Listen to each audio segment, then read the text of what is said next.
Warahmatullahi wabarakatuh.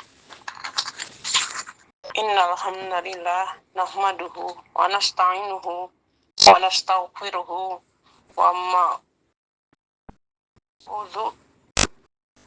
na'udzu billah min syururi anfusina wa min sayyiati a'malina may yahdihillahu fala mudhillalah wa may yudhlil fala hadiyalah wa asyhadu an la ilaha illallah wahdahu la syarikalah wa asyhadu anna Muhammadan abduhu wa rasuluh.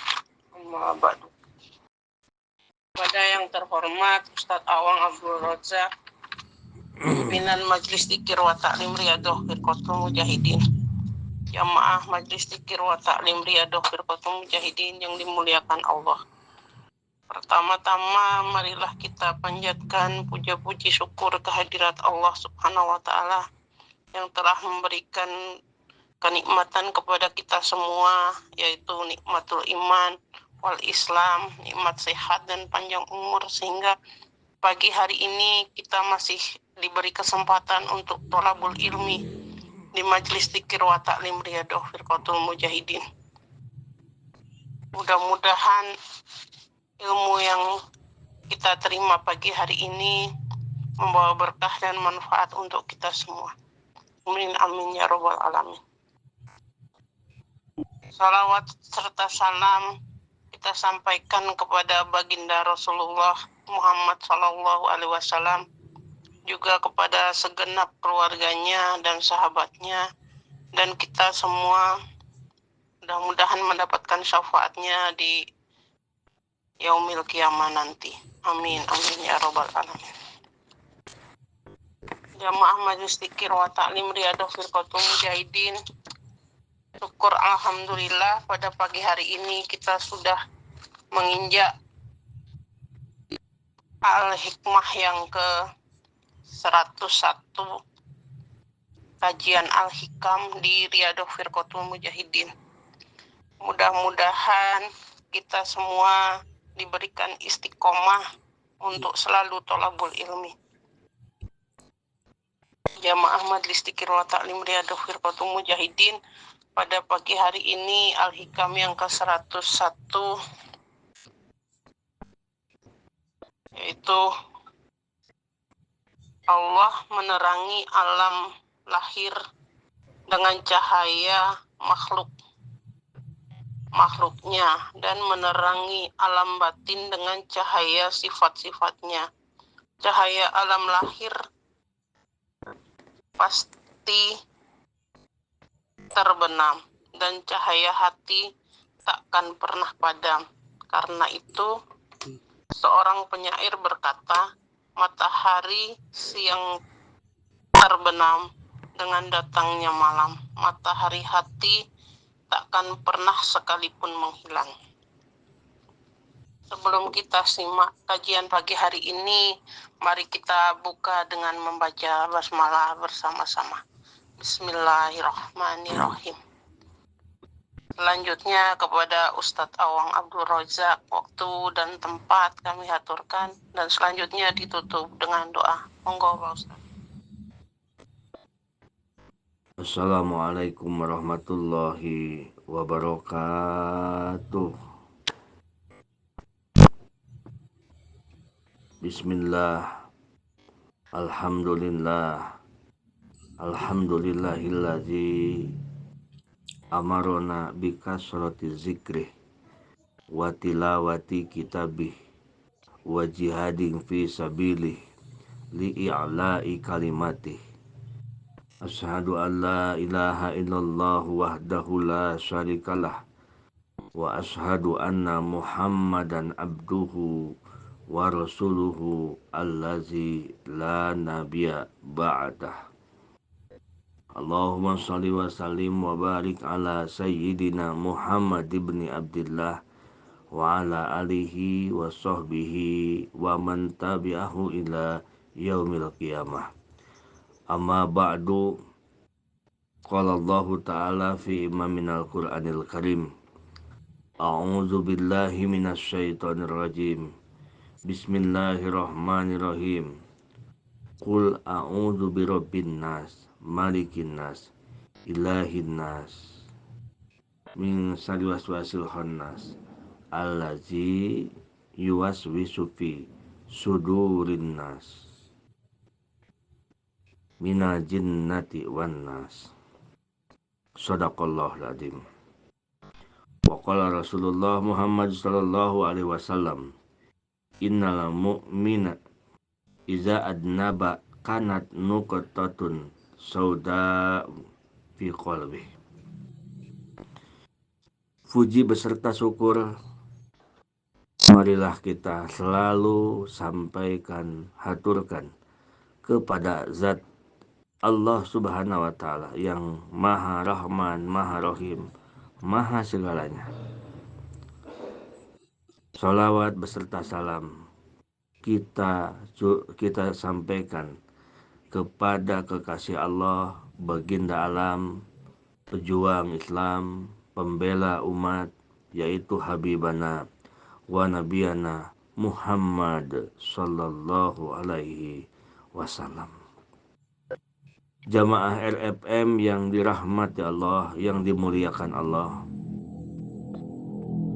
mari kita persiapkan hati kita untuk memasuki materi kita di hikmah yang ke-101. Sebelumnya kita tawasul ila hadrati mu'alif fi hadal kitab Syekh Ibnu Athaillah As-Sakandari.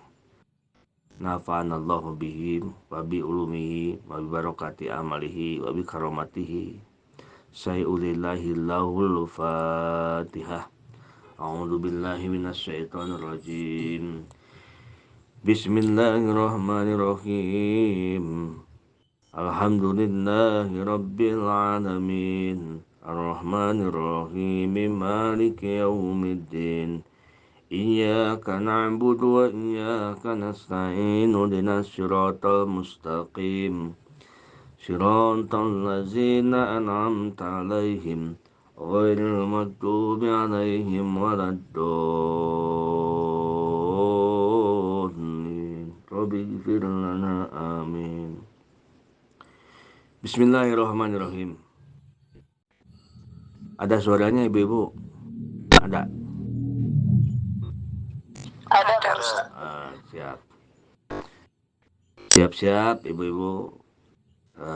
Hari ini hikmah yang ke-101. Kita akan bongkar habis tentang kulub, karena ini bahasan tentang hati. Anaro zawahiro bi anwari asarihi. Allah menerangi alam lahir dengan cahaya makhluknya. Asar itu makhluk, bekas sifat Allah. Wa naro saroiro bi anwari ausopihi. Dan Allah menerangi alam batin, yaitu hati, dengan cahaya sifat-sifatnya.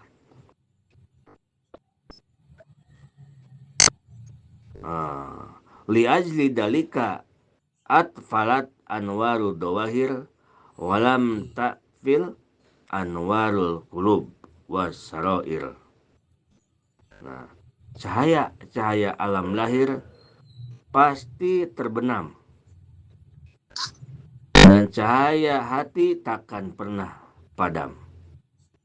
Karena itu seorang penyair berkata, inna syamsan nar tagrubu bil lail wa syamsul qulub laysat tagib. Inna syamsan nar tagrubu bil lail wa syamsul qulub laysat tagib. Matahari siang terbenam dengan datangnya malam. Terbenam itu hilang, Bu. Hilang. Terbenam itu. Matahari hati takkan pernah sedikit pun hilang dan tenggelam. Itu judulnya di hikmah yang ke-101 ini. Masya Allah, kita sudah masuk ke hikmah lebih dari 100. Ini ya udah harus siap-siap ibu nih. Udah, maksudnya siap-siap itu semakin ini loh. Dari semakin sono itu kan semakin genjotannya itu keras. Sehingga ibu-ibu, bapak-bapak, kalau kita dikaji kitab-kitab seperti ini, kitab-kitab spiritual rohani yang mempelajari tentang ketuhanan, tentang Allah Subhanahu wa taala. Jika di tubuh ibu misalkan ada kudum hodam yang begitu tuh, ada yang aneh-aneh itu akan hilang bu, akan hilang sendirinya. Karena apa? Karena nggak betah dengernya. Baik ibu-ibu. Jadi ini intinya dulu kita akan simpulnya dulu.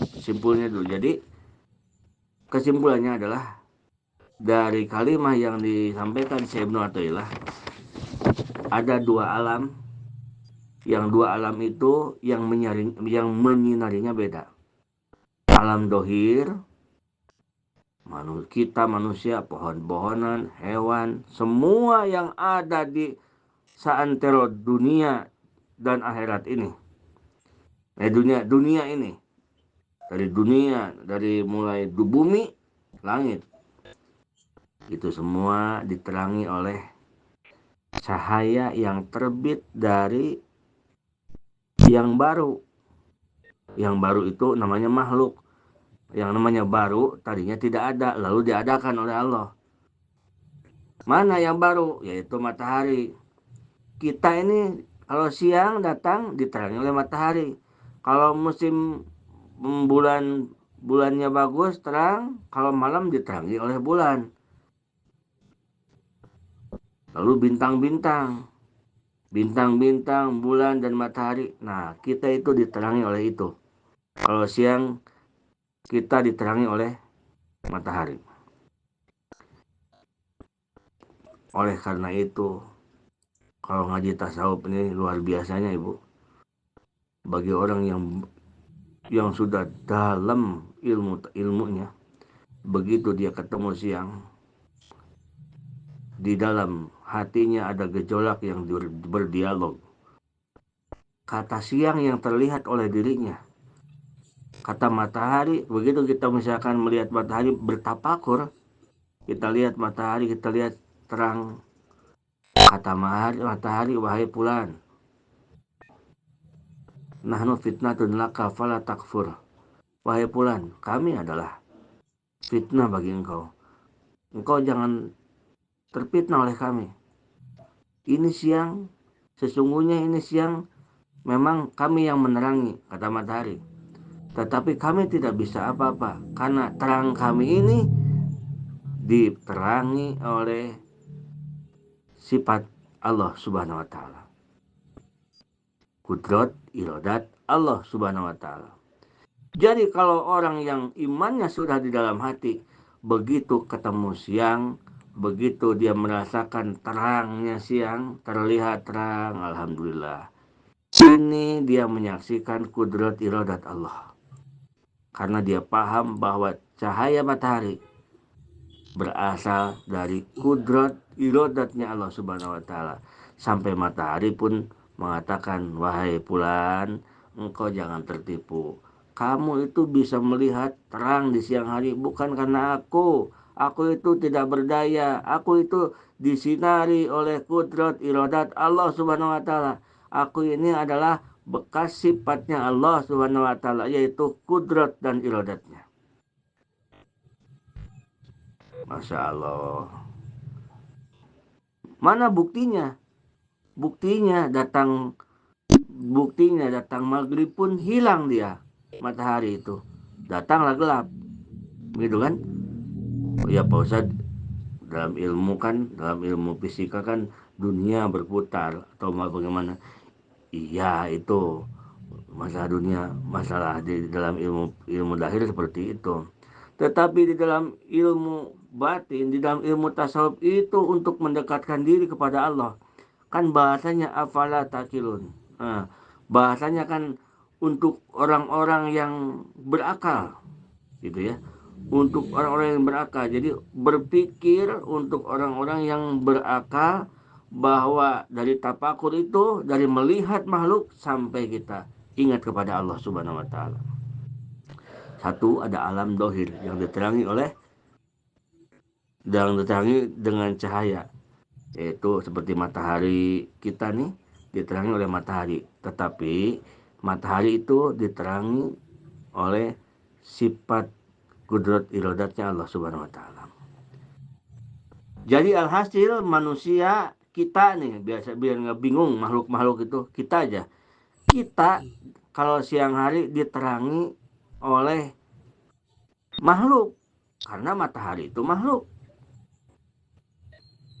Gitu kan? Nah, ada lagi alam batin, yaitu kolbu, hati. Nah, kalau si kolbu diterangi oleh sifat Allah, seperti Allah menerangi matahari dengan sifatnya, kudrat iradat. Kolbu, hati kita diterangi oleh sifatnya, ilmu, cahaya ilmu. Nah, yang terbit dari sifat ilmu Allah Subhanahu wa taala. Berarti kalau yang menerangi kita ini, yang menerangi hati itu sifatnya, namanya sifat Allah itu qadim. Tidak berasal dari tidak ada. Nah, oleh karena itu cahaya yang masuk ke dalam hati tidak akan terbenam, tidak akan hilang sampai ke akhirat. Beda dengan cahaya yang menerangi badan kita, jasad kita. Cahaya yang menerangi jasad kita, contoh matahari, datang maghrib sudah hilang, tidak ada cahayanya. Datang lagi pagi-pagi, keluar lagi cahayanya. Datang lagi maghrib, hilang lagi cahayanya.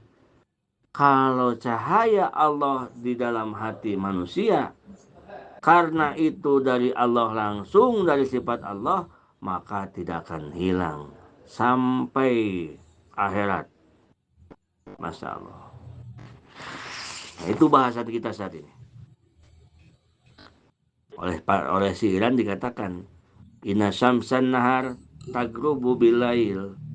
Matahari siang terbenam dengan datangnya malam, begitu kan? Wasamsul qulub laisat tagib. Matahari hati takkan pernah sekalipun menghilang. Dari situ kita bisa mengenal. Jadi di sini ada yang disebut dengan kulub, hati, kolbun. Cuman kita kebanyakan mengartikan hatinya salah. Kolbu diartikan hati sesuai bahasa Indonesia. Kan kalau hati yang dimaksud oleh kita bahasa Indonesia mah, hati itu namanya kibdun. Kibdun. Karena bahasa Arabnya hati itu adalah kibdun. Itu yang disebut dengan kita. Duh, sakit hati ini. Nah, katanya ada yang daging segumpal daging itu kan? Di dalam jasad kita, kalau baik itu baik semuanya, baik, kalau buruk itu buruk semuanya. Jadi bukan fisik yang itu, bukan. Kalau itu mah hati yang itu namanya kibdun bahasa Arabnya. Tetapi kalau kolbu mau diartikan secara fisik, kolbu secara fisik adalah jantung. Kalau mau diartikan secara fisik, yang memompa hidup kita. Tetapi kalau kolbu secara maknawi, karena kolbu itu adalah ghaib, artinya tidak terlihat, tetapi bentuknya seperti apa dan tidak berbentuk, tetapi posisi dan keadaannya di dalam rongga dada. Mana dalilnya? Yang tadi ayat Al-Quran, allazi yuwaswisu fis sudurin nas, yaitu mereka yang selalu membisikkan terhadap sudurin nas, dadanya manusia. Nah, maksudnya bukan dadanya, tetapi yang ada di dalam dada. yang ada di dalam rongga dada, yaitu kolbu namanya. Nah, jadi jangan salah sekarang ya, jangan mengartikan hati itu bahwa hati yang bulat itu kecil tuh, bukan yang itu. Yang dipakai kita zikir, yang dipakai kita menghadap Allah, bukan itu. Bahkan kalau dibongkar ibu-ibu bapak-bapak, Allah subhanahu wa ta'ala berkata, Allah itu membuat istana megah di dalam jasad kita. Di dalam jasad kita ada istana megah. Yang istana megah tersebut adanya fis sudur, ada di dalam dada. Nah, jadi di sini itu ada 8 lapis. Di dalam dada itu ada 8 lapis. Padahal di sini juga dada. Dada itu adalah hati lapis luar. Namanya dada. Terus di dalam dada ada kolbu. Tuh, udah masuk deh ke kolbu kan? Di dalam kolbu, dalam lagi tadi kolbu, masuk lagi ke dalam ada fuad. Masuk lagi ke dalam fuad ada sakob. Masuk lagi ke dalam sakob ada luban. Masuk lagi ke dalam luban ada sir. Masuk lagi ke dalam sir ada sir. Masuk lagi ke dalam sir ada nur dari Allah subhanahu wa ta'ala. Nah, sampai Allah katakan di dalam nur itu ada aku, kata Allah. Oh, itu udah tingkat tinggi, itu udah luar biasa. Jadi ini untuk menjelaskan bahwa supaya kita tidak gagal paham. Kita menganggap hati itu yang berbentuk yang suka kita goreng. Gorengin hati ayam dong. Oh, ini berarti kolbu ayam gitu. Jadi bukan itu kolbu itu. Kolbu itu luar biasa. Istana megah yang Allah ciptakan di jasad manusia itu adalah di dadanya. Karena di dada tersebut adalah makhluk-makhluk Allah yang diciptakan oleh Allah yang mulia. Dari mulai kolbu, fuad, sakob, luban, sir, nur. Itu ciptaan Allah. Adanya di sini. Di sini, semuanya di sini. Gitu ya. Jadi dia bekerja sesuai dengan namanya masing-masing. Bila dia sedang melihat sesuatu, itu kolbu. Sesuatu yang tidak ada. Bila dia sedang melihat sesuatu yang tidak ada itu, dilihat bahwa itu adalah kekuasaan Allah. Itu penglihatannya udah beda lagi namanya. Nah, termasuk yang kemarin kita katakan, kita harus pakai hati sanubari. Kita harus pakai hati nurani. Itu kan beda-beda namanya. Jadi ada kolbu lebih dalam lagi, fuad lebih dalam lagi, sakob lebih dalam lagi, luban lebih ke dalam lagi, sir ke dalam lagi, sir ke dalam lagi, nur. Udah, kalau nur itu udah sampai nur, udah sampai itu. Begitu ibu sekalian. Nah, mana dalilnya? Iza adnabal mu'min, innal mu'mina ida adnaba kanat nuktatun saudaun fi qalbi. Jika seorang mukmin berdosa, maka akan ada bintik hitam pada hatinya. Sekali dosa bintik hitam. Terus kalau misalkan orangnya jahat, tidak pernah ibadah, dia pelaku maksiat besar-besaran, tidak pernah ibadah, berarti hitamnya itu udah hitam sekali kan. Tetapi misalkan sudah diuji coba ini, tetapi begitu diotopsi yang meninggal, dilihat hatinya tidak hitam, karena Pak Basuki hatinya nggak hitam. Padahal kata hadis apa? Kata hadis, jika seorang berdosa, dia ada bintik hitam di hatinya. Pas dilihat betul meninggal, diotopsi, dilihat hatinya tidak hitam, biasa aja. Nah, maksudnya apa? Jadi hati di situ hati bimakna spiritual. Ya, bimana spiritual. Masya Allah. Selanjutnya ibu-ibu bapak sekalian yang dirahmati Allah Subhanahu wa taala. Wali ajli dalika gobat anwarul ula walam tagib anwarus saniyah. Jadi ada yang tenggelam cahaya itu dengan tenggelamnya matahari, dan yang kedua yaitu cahaya dari Allah yang ke hati kita itu tidak akan pernah tenggelam sampai kapanpun, tidak akan pernah hilang sampai ke akhirat. Ala anna salahal qalbi aula min salahil ajsad li'anna fasadal ajsadi akhiruhul maut wa fasadal qulub akhiruhun narul jahim. Nah, ala, wahai ingatlah. Jadi musonib pengarang kita menceritakan tentang hati ini adalah mengingatkan ke kita, ana salahal qalbi, sesungguhnya sehatnya hati itu lebih utama daripada sehatnya tubuh. Maksudnya begitu, mau menerangkan ini. Sehat hati itu lebih utama daripada sehat tubuh. Liana fasadal ajsad akhirul maut. Karena kalau jasad sakit, akhirnya ujung-ujungnya maut paling. Kalau jasad yang sakit. Wa fasadal qulub akhiruhun narul jahim. Sedangkan kalau rusak, mati hatinya, maka si hati itu akhirnya akan menjadi penduduk neraka jahanam. Beda kan? Beda akhirnya kan? Kalau jasad, kalau sakit, ujung-ujungnya mati paling. Tapi kalau hati sakit, ujung-ujungnya ke neraka jahanam.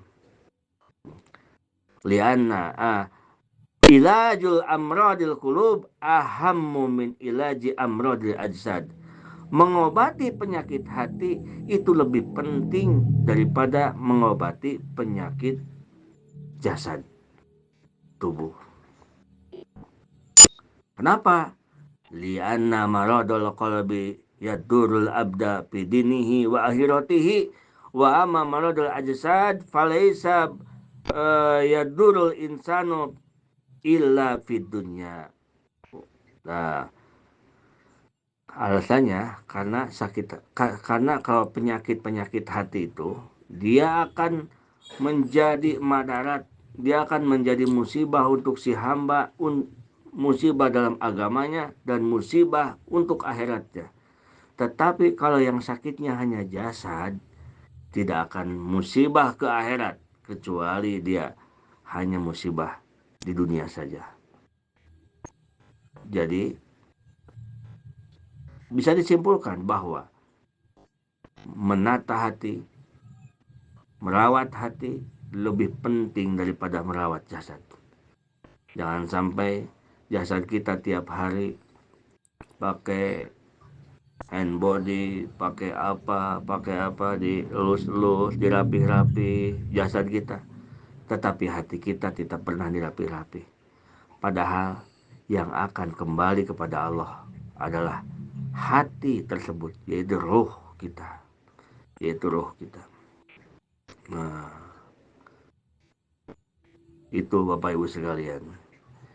Jamaah RFM yang dirahmati Allah Subhanahu wa taala, wa amradul qulub, dan sedangkan sakitnya hati, penyakit hati. Kan di dalam hati pun sama seperti jasad. Jasad itu kan ada komplikasi. Udah mah dia punya penyakit darah tinggi. Komplikasi katanya apa aja penyakitnya? Wah, gula mah, jantung mah, lambung mah, komplikasi. Kalau orang udah komplikasi kan udah parah, udah sampai tidak bisa jalan. Stroke bisa pakai roda bisa. Itu jasad.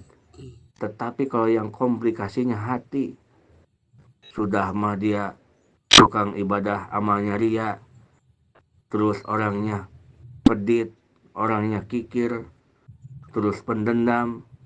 Nah, itu orang yang komplikasi hatinya, segala penyakit ada. Kalau stroke hatinya susah. Beda dengan stroke jasad. Stroke jasad paling tergeletak di rumah sakit.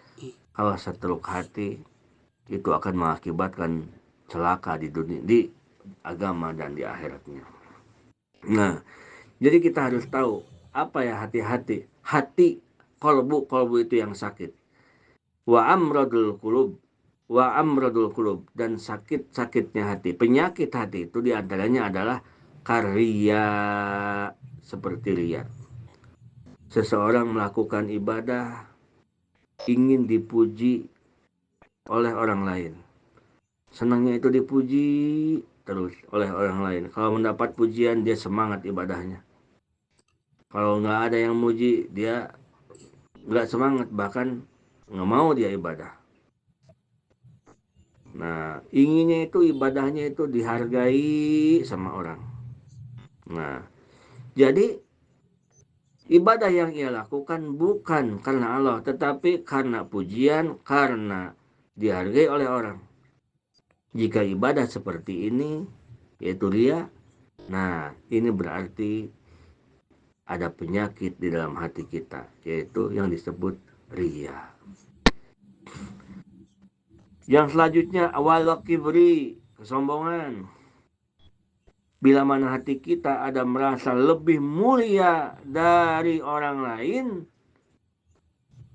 oh kita mah lebih mulia tuh, kita mah bagus atuh.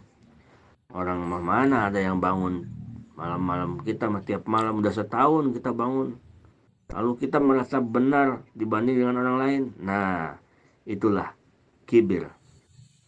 Bila mana hati kita ada merasa lebih mulia dari orang lain, berarti kita sedang sakit. Ada satu penyakit yang nyerang di hati kita, yaitu kesombongan. Wal bukhli, kikir. Kikir itu tidak mau mengeluarkan hartanya di jalan Allah. Artinya di jalan yang bersifat menjadi pahala. Seperti bantu orang, santun anak yatim, bangun masjid, wakaf Quran, kitab. Tidak ada keinginan seperti itu. Kikir, bukhel. Nah, itu bukhel itu termasuk penyakit hati. Tidak sadar padahal rezekinya itu milik Allah yang hanya dititipkan ke dia. Dia itu hanya hak guna pakai saja, yang dia mencari manfaat dari yang Allah berikan, yang Allah titipkan. Yang selanjutnya wasuhi. Nah, kalau suhi ini lebih buruk daripada bukhel. Suhi ini lebih buruk daripada kikir. Kalau kikir, dia itu hanya tidak mau mengeluarkan hartanya di jalan Allah. Kalau suhi bukan hanya tidak mau, tetapi dia pun tidak senang dengan orang-orang yang suka mengeluarkan hartanya di jalan Allah. Makanya dia itu tidak aja dia senang. Bagaimana?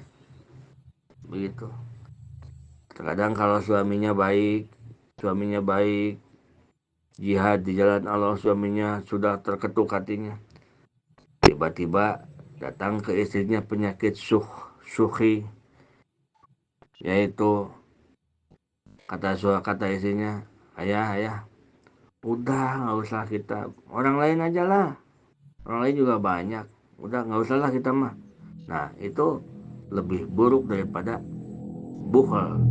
Kalau bukhlu itu dia hanya kikir, tidak mau mengeluarkan. Kalau suhi ini dia tidak mau mengeluarkan dan tidak setuju dengan orang yang mengeluarkan hartanya di jalan Allah Subhanahu wa Ta'ala. Itu penyakit hati. Yang selanjutnya, banyak penyakit hati itu. Dendam, hikdu, terus berangan-angan yang berlebihan. Itu penyakit-penyakit hati. Nah, penyakit hati ini kita harus mengobati. Di antara obat penyakit hati itu adalah bertafakur dan berzikir kepada Allah Subhanahu wa Ta'ala. Tetapi zikir yang sebenar-benarnya, yang menjadikan zikir itu sampai kepada Allah Subhanahu wa Ta'ala. Mudah-mudahan ibu-ibu, bapak-bapak sekalian, kita semua disehatkan dari penyakit jasad dan disehatkan dari penyakit hati, sehingga kita menjadi hamba Allah yang benar-benar mengabdikan diri kita, harta kita, pikiran kita, semuanya hanya kepada Allah dengan keadaan sehat jasmani dan rohani. Amin ya Allah ya Rabbal Alamin. Hadanallahu wa iyyakum ajmain. Assalamualaikum warahmatullahi wabarakatuh.